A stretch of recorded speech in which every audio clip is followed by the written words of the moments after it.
Hello and welcome back to Season 2, Episode 5 now of the Training Log Podcast. I am your host, Lucas, along with my co-host, Noah. Noah, say hello. What's up? And we are joined today That's all. by New York State Steeple champion and All-American, Gavin Rossi. Gavin, how are you doing? I'm great. Thanks for having me, guys. I appreciate it. Yeah, no problem. Noah, do you want to get us started? Yeah, just to kick it off, I just really want to know your start in the sport because being good in high school, at least me and Lucas know, we weren't like the greatest in high school. And I look up to people in high school that are like actually really, really talented and good. Can you explain your start in the sport and like how you got into it to a point where you are now? Yeah, so I feel like I started distance running in the way that a lot of people start distance running. I was playing baseball, basketball, beginning of high school, and I didn't have like a fall sport or anything like that. So a few of the guys on the baseball team actually were going out for cross country just to like stay in shape. Um, and I kind of just fell in love with it, and I ended up quitting baseball first. I played another season of basketball, and I didn't start indoor till my sophomore year. But yeah, it's really how I quit like all the other sports, and decided to put track and cross country on top. So Speaking from experience, that baseball to track and cross country pipeline is not the most common one, but like when you see people do it, I feel like they're always the most disciplined. Like they're good whenever you see the baseball players go ahead into the sport. yeah, I think like the most common that I'd see is generally like soccer or something that involves like more running than baseball, even basketball. But yeah, like you said, I think it's like pretty uncommon. But like I feel like all the guys who did play baseball generally do have like a pretty good transition over into like cross country specifically. Yeah, I don't really know why that is, but I'll take it, Yeah, Um, yeah. Yeah, so brag yourself up there, Lucas. He well, I he mean, played baseball and then I played soccer Oh, and really? then we're yeah, both running now, obviously. I figured with the baseball hat. yeah. That's I haven't broken I haven't broken this head out in a while, but yeah, sometimes you gotta. definitely. So let's talk about your accomplishments so far, just for anybody who may not know you. Can you just give a bit of a brief overview as to, what you've done so far in your career? Yeah, so I consider myself more of like a mid distance runner. The 16, I run 416. I'm more of a steeple chaser, so 3K steeple, 916, 2K steeple, 552. And I'm pretty decent at cross country as well. I mean, I like 1552. Not like necessarily as in terms of like rankings as high as I would be on the track, but I do enjoy cross country as well. So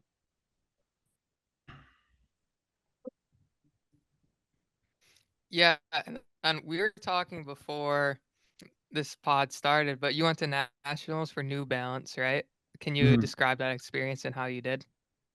Yeah, so this year was one of my first times going like individually. Indoors, I went for the mile, and outdoors went for the steeple. Went for the steeple last year as well.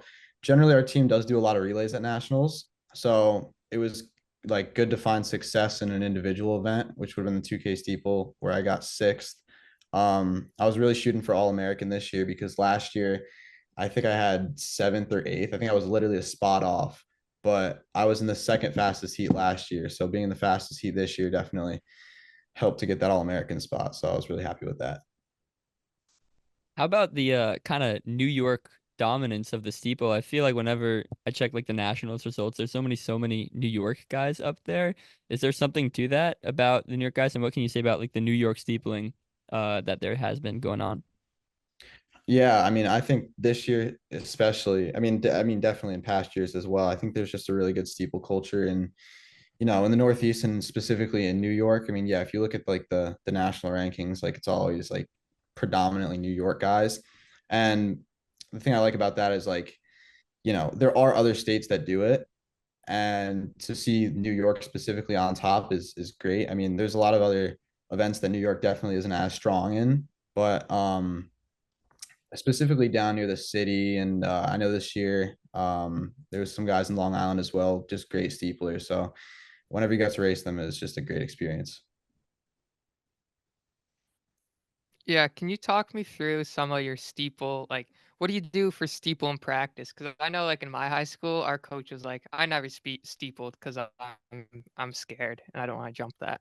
But um, I remember the guys at steeple. They just did some hurdle drills and then okay, go run some laps and jump over the barriers. Was there anything that you work on in steeple in practice? Yeah, so generally towards the beginning of the season, like at the end of practice, our coach will take out like the steeple pit and we'll open it up and we'll just, get a few runs in, nothing too crazy. We do a little bit of form work, kind of just like kicking the hurdles and practicing getting our legs over and whatnot. But like my ideology is like the more steepling I do towards the beginning of the season, like the higher the chances that I'm going to get injured.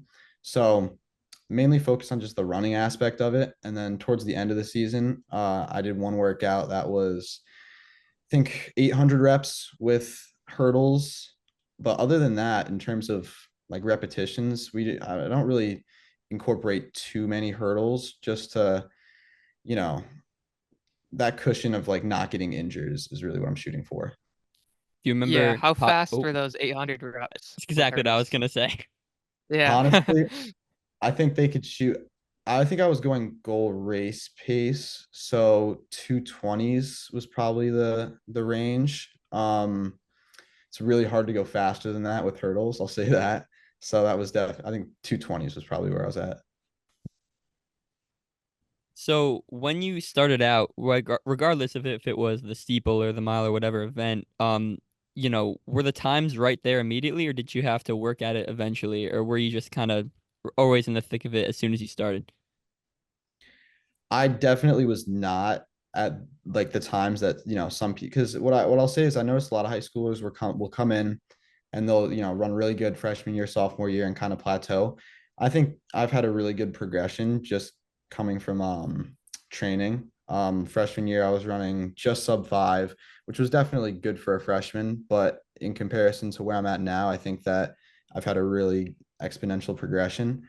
Um, it came with a lot. I had a lot of like role models in the sport and a lot of people that I could run with in my community. And so that's definitely helped to up my training over the years. And I'd say that if I didn't train the way I had, specifically I think sophomore year, junior year, a lot of miles, I definitely couldn't be where I'm at now. So Could you dive into a little more specifics about how important like role models and maybe some specifics of who they were in your community or on your team? yeah, so my freshman year, we had two seniors, Stephen Chalin, who both went D1. So, I mean, I was not even close to them in workouts, but just having them on the team and, having people to work out with to start with was definitely pushed me to be better and gave me some, I necessarily wasn't even worried about times, more just beating people. So then sophomore, junior year, my friend Andrew Jones, who I trained with throughout yeah, basically every year. He just graduated last year, so this is my first year of actually being alone in training. But we were always extremely competitive in terms of workouts, so he definitely helped to push me and gave me some goals to shoot for. So Yeah, you talked to like a question previous about how you're not jumping over a steeple like so often just for the injury factor. We actually had a whole episode before this with Shane about all injury prevention because he gets injured a lot. So, is there anything you do specifically to other than, not being careful with your steeple reps to stay injury resilient? yeah, I'd say most importantly, sleep. I think sleep's extremely underrated, and like a lot of people will talk about, norm attacks and rolling out and whatnot, which definitely are important. But I think sleep's definitely more important because that's the body's way of naturally recovering. So I shoot for like ideally eight to 8.5 hours of sleep every night. If I feel any tweaks or anything like that, then I'll ice. I definitely make sure to stretch before workouts, but other than that, I'm not a huge heckler about like Norma techs and ice bathing and whatnot.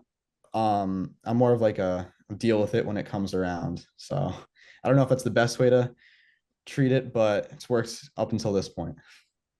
That's us, kind of. I would say, wouldn't you agree, Noah? We're just kind of Yeah, when it happens. definitely. Yep. Yeah, yeah. All right, let's hop into states. Because you were fourth in that race in the federation, but first in the D1. I think Shane had mentioned to me about, some tactics that were going on there, but could you explain how that race went down?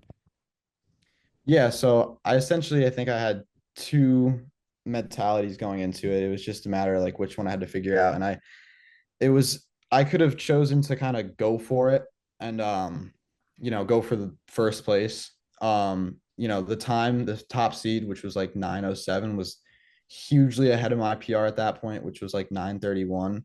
So it was definitely like a kind of a question mark for me.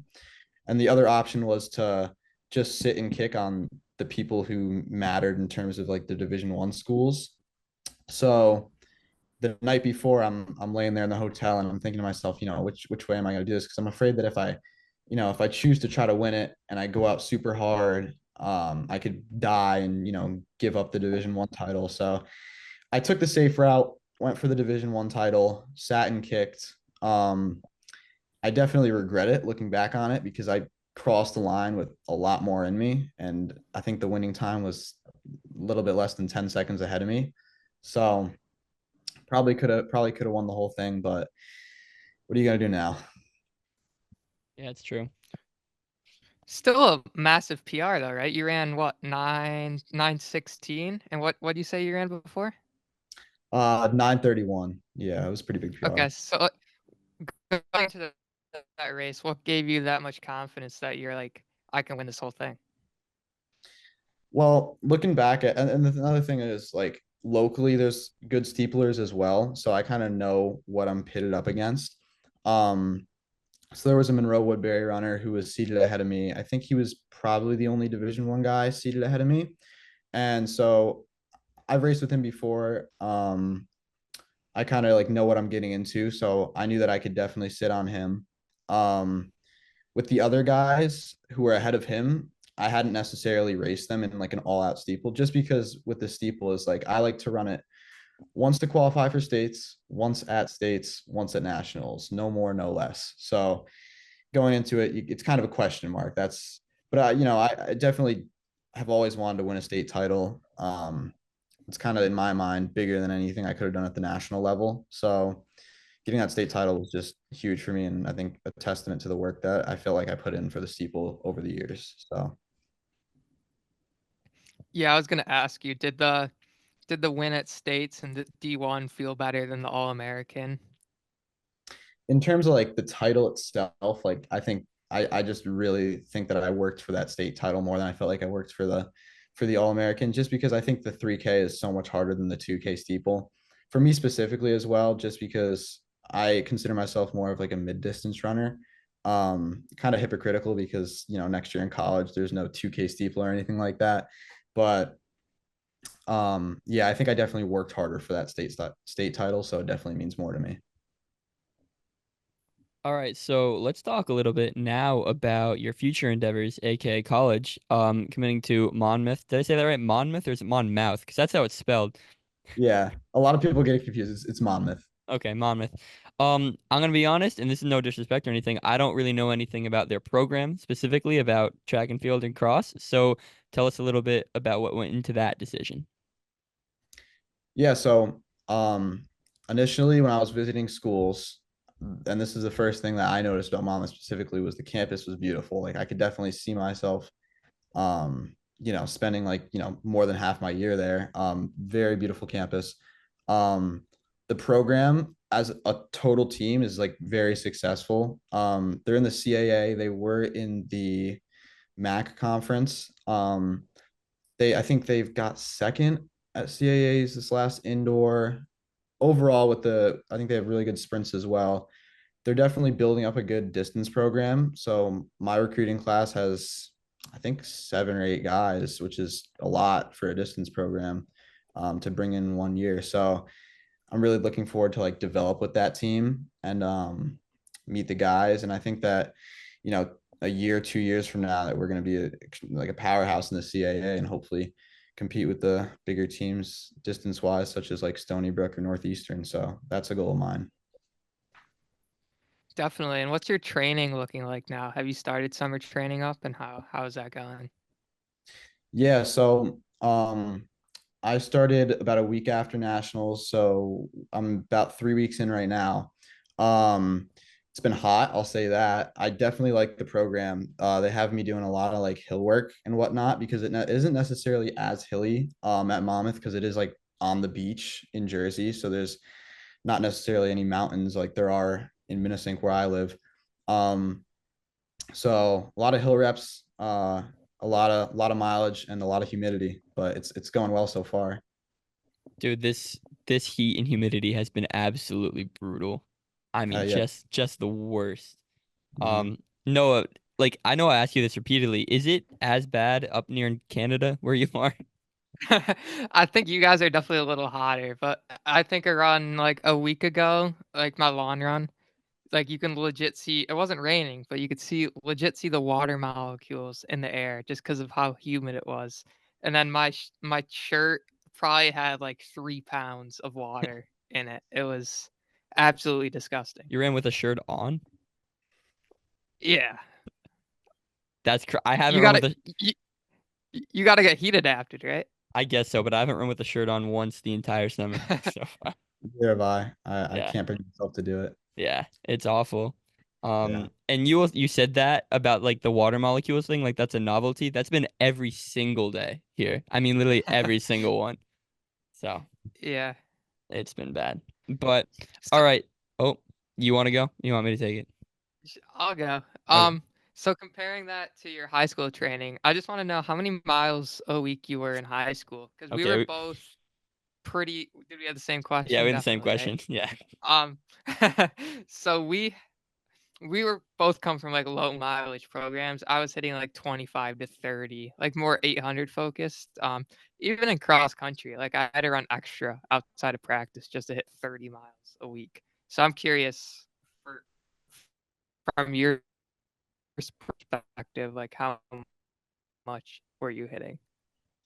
Yeah. Last season I was hitting, well, yeah, this past season, I think in season itself, I like to hit around 40. Um, Consistency is like definitely key with me. So like if I hit 40 1 week and like I can't go any lower than that the next week.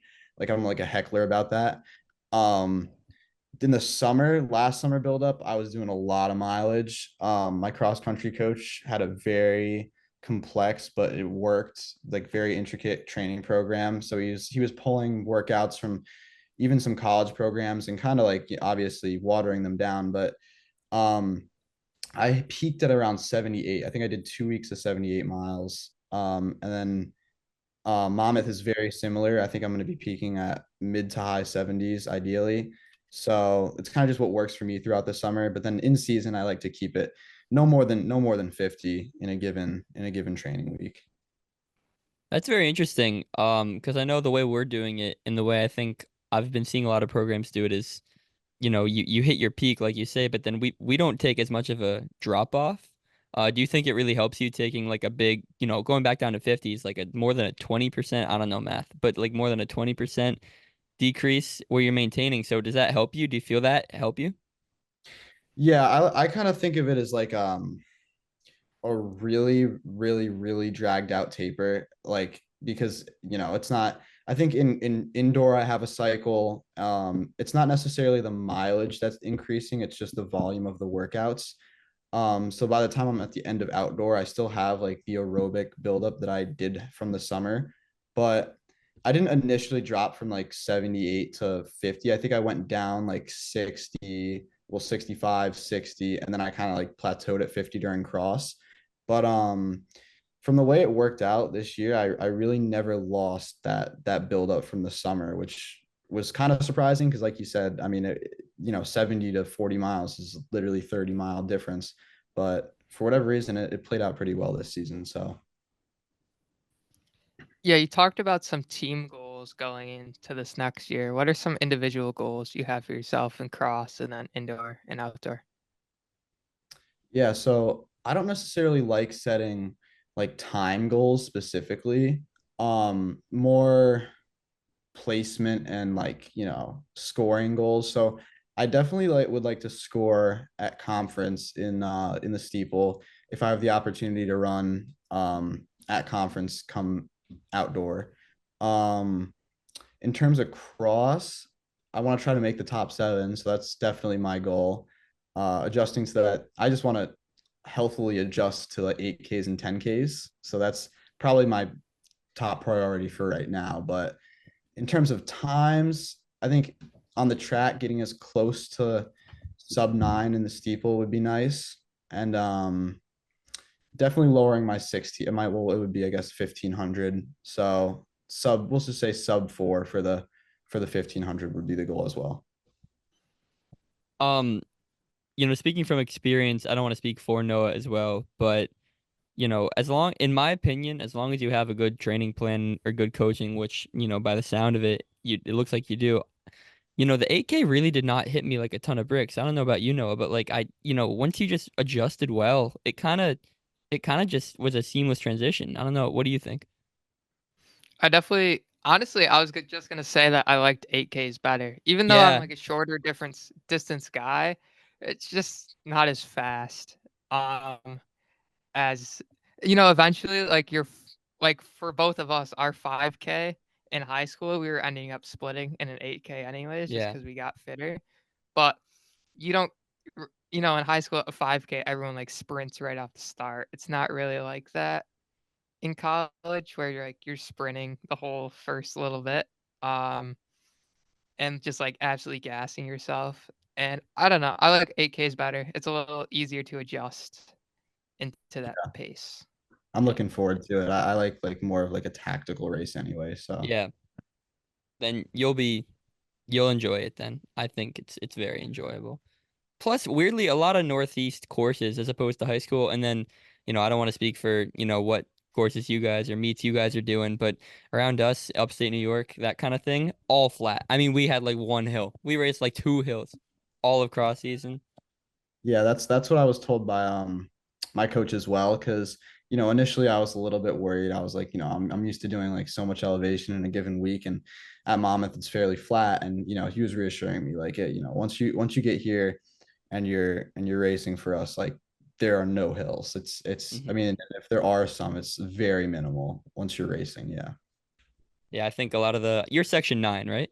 Yeah, section 9. Yeah, I think a lot of I'm section 1. I think a lot of section 1, section 9 area people have so much of an advantage considering how hilly the courses we do across in high school.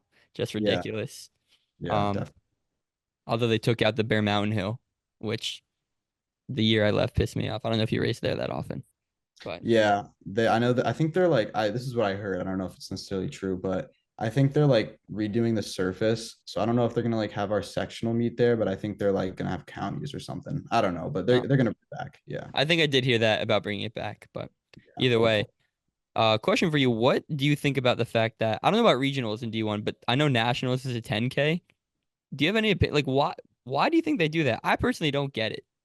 Personally, Yeah, I don't necessarily get it either, and I'm not gonna say that I want to do the 10K. So um I don't yeah, if the 8K is gonna suck for me, then the 10K is gonna be even worse. So I don't understand why we can't just keep it at the 8K for now. But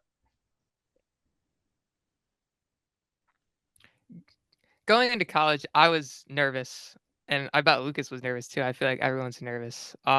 Is there any specific like worries you have going into college, or anything you're nervous about running wise or school wise?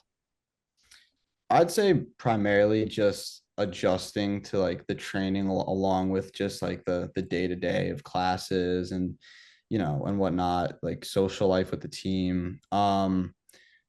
If if I don't want injury to become like something in the picture. So I just got to make sure that I'm definitely like sticking to a schedule and getting enough sleep and whatnot. Cause I think if I had to be nervous about anything, it would be like, sort of losing focus and like allowing injury to play a role in my career and whatnot. So ideally just need to stay in line, stay focused and have a nice schedule. That's definitely what I want to focus on going into college.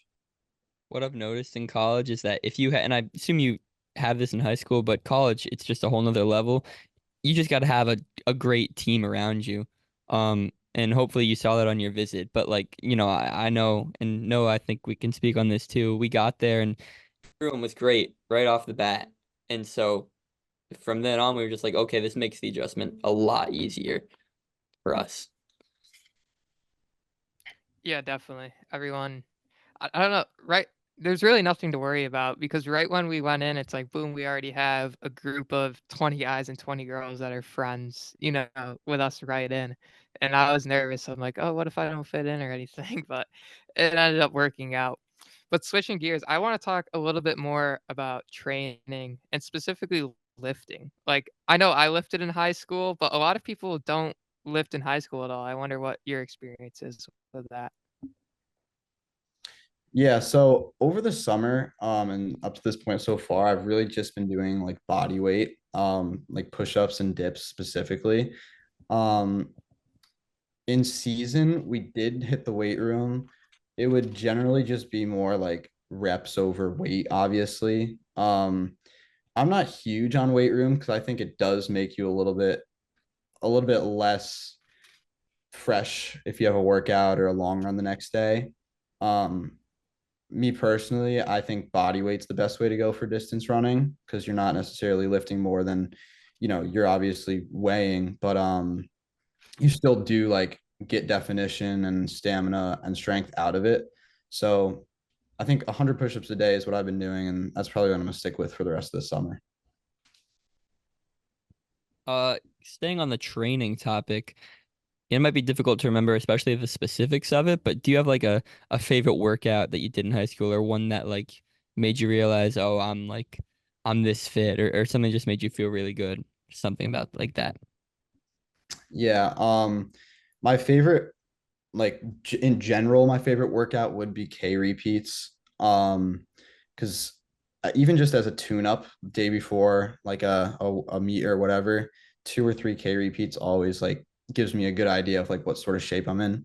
Um, in specifically, probably my best workout of all time would have been 10 by 400 at 61. I mean, that thing hurt really bad. But I mean, it definitely proved that I was in good shape. I hate 400s in general, but that specific workout was probably time wise my best ever. What rests were you hitting for those 400s? It would have been like, I stopped the rep about 10 seconds, then 200 jog, and then right into the next rep. So a little bit, I think a little bit less than a minute. That's serious. That's some real stuff right there. Dang, Yeah, it hurt. I bet. Um, Noah, you got more? Cause Not really. I was thinking we can hop into some fun questions. yeah, that's what I was thinking too. Okay. You want to rip the first one? No, you do your famous one. Oh, okay. So if you don't know, we at the end of kind of towards the tail end of every episode, we have just some fun questions that may not relate to running at all, but here we go. So my famous question that I ask most days or most podcasts is if you're one-on-one UFC cage match with any animal, what's the biggest animal you think you can take down in a fight? Biggest animal I think I could take down in a fight. I hit a deer once, but that was with a car, and that was on accident. Um, I don't know. I see a lot of deer, and I feel like they're just about the size as to where like I don't know who's gonna win. So maybe a deer. I think that's my answer too. I've been thinking about it a lot, and I think I can take out a deer, especially like a doe with no horns. Just get a nice triangle choke on it. Like I got it. Yeah, I just don't know necessarily what it would do back. Yeah. That's questioning. Yeah, Yeah, if it bites me or something, like it'd probably take a chunk out of my arm. yeah, or if it kicks, who knows? Yeah. I'm thinking they just kind of like run face first at you. I don't even know how much Yeah, that does. So I don't know. yeah. I think I mean, you hit it with your card. So like, I don't know how strong they are, but How much does a deer weigh? Hold on, let me look that up. It well, went flying. It oh went my flying. gosh. Jeez. Um, well, moving on from that, Okay, they weigh like 200. Hold on, they weigh like 200 pounds. I can definitely take it out. you think? Yeah, I'm okay. So I'm like 150. A deer with no arms and just legs that weighs 200 pounds, I can take it out. I'm way more coordinated than a deer. Yeah, but dude, that's 200 pounds. You said that really confidently as soon as you saw 200. Like, oh my, oh, there you go. Like, do All you right, let's realize move how on. much? Let's move Okay, on. I could yeah, definitely take it out though. Yeah. I'd love to see it. Favorite pro runner? Favorite pro runner. I don't know. Does Prefontaine count? Because he technically was never pro. Was he But not? well, I think actually maybe. Maybe he was. I don't know. I think he died like the year after he graduated. So I don't know if he was pro for that year. Oh, you may be right. Yeah, I guess I I guess don't. like I guess he would have been considered pro because he was an Olympian. So Right. I mean, it's a respectable answer if you want to go with that. Like, it's there's no problems with it. yeah, I'd say Prefontaine. But if I had to say like currently, it's tough. Probably Jakob. Yeah. Can't go wrong with King Wow. Jingy. Yeah. A lot of people hate him. I don't know. I respect him. He says Yeah. what's on his mind. Yeah. Okay, next question here. What's your favorite go-to pre-race song? Pre-race song. And do you listen to music when you warm up? Usually I do. Usually I just like shuffle like my playlist. So like whatever comes on, Mhm. comes on. I like In the Air Tonight, Phil Collins. That's usually on there. So I'll just say that. In the Air Tonight. It's a good one. Nice. When the drum comes in, Yeah. probably goes hard. Inspiring. Um, best Pixar movie. Best Pixar movie. Ratatouille. Has to be Ratatouille. It's a great answer. There are certain ones you I can't like go that. wrong with, and that's one of Yeah. them. It's timeless. It's Yeah. timeless. One you can definitely go around with is Inside Out 2 Shut or 3 up. or whatever. There's only two. I'm a big Okay. Inside Out guy. I saw the sequel. It was beautiful. And Noah makes fun of me for liking it. He hasn't even seen the movie. How can I he talk saw to it. me? Saw it 3 days ago, and I really can't hate. I Yeah, it's really can't. great. It It's was it, great. it was flawless. Flawless. Especially how they work the hockey into it. Oh, so authentic. I think. I don't know hockey. I felt like I was in Riley's shoes the whole time. Exactly. Exactly. All right. What's your favorite daily trainer? I'm known for wearing my peg 40s to the ground. Well, any peg in general. I don't like usually only have like one shoe on rotation, and it is the pegs. So I have like 500 miles I'm on right now, and they definitely deserve to be in the garbage. Yeah, Do you do workouts in those? generally yes. I did have a pair of streak flies, and I think I put like 350 on those, and like the Zoom X foam is like peeling off them. So towards the end of like this last season, I kind of just put them in the back of the closet and stuck with the pegs. Definitely should get a new pair of shoes. I just don't like spending money, so that's my excuse. Agree with you there. Yeah. Mhm. This isn't as much of a rapid fire, but it's something I just remembered. Uh, your school traditionally has some like really fast relays that you're part of, right? Yeah. And Uh, then oh, you go, you go going.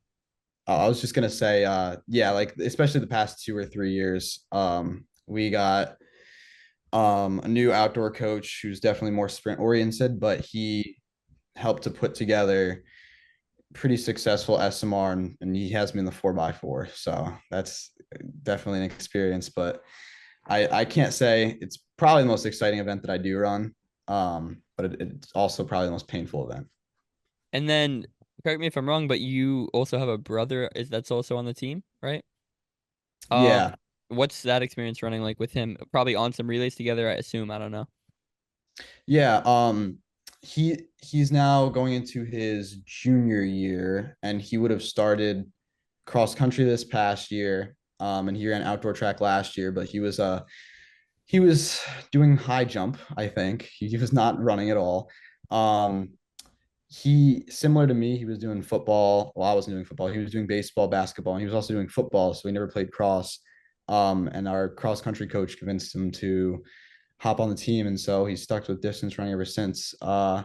he definitely has helped to push some of the guys in the team and workouts and whatnot. And there's some workouts where he sticks with me. So it's definitely been a great experience. Yeah.